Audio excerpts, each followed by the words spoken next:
এই কেমন গরম লাগতেছে? খুব গরম ভাই। খুব গরম না?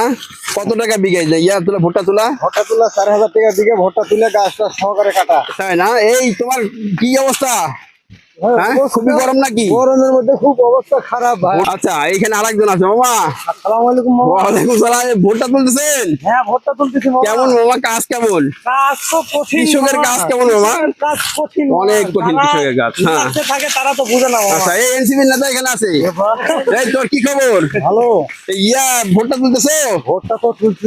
এই কয়জন লাগছে এখানে? আপনি 10 জন। হ্যাঁ, 10 জন। 10 জন লাগছো? হ্যাঁ। ভুট্টা তোলা কাজ সবচেয়ে কঠিন কাজ, হ্যাঁ। মানে এই যে রোদ, একদিকে রোদ আর একদিকে গরম, হ্যাঁ, তাই না? গরম তো ভাই। গরম মানে কি, ভুট্টা গাছের মধ্যে, হ্যাঁ। আপনি এত পিস পড়ছেন মনে হচ্ছে। আচ্ছা, এই যে ভুট্টা তোলা কাজ তো অনেক কষ্টের। আর আপনার তো মোটামুটি বয়স হয়েছে, হ্যাঁ। সমস্যা হচ্ছে না তো? না। আচ্ছা, দোয়া করি আপনারা ভালোভাবে কাজ করেন, হ্যাঁ, সুস্থ থাকেন, ভালো থাকবেন সবাই।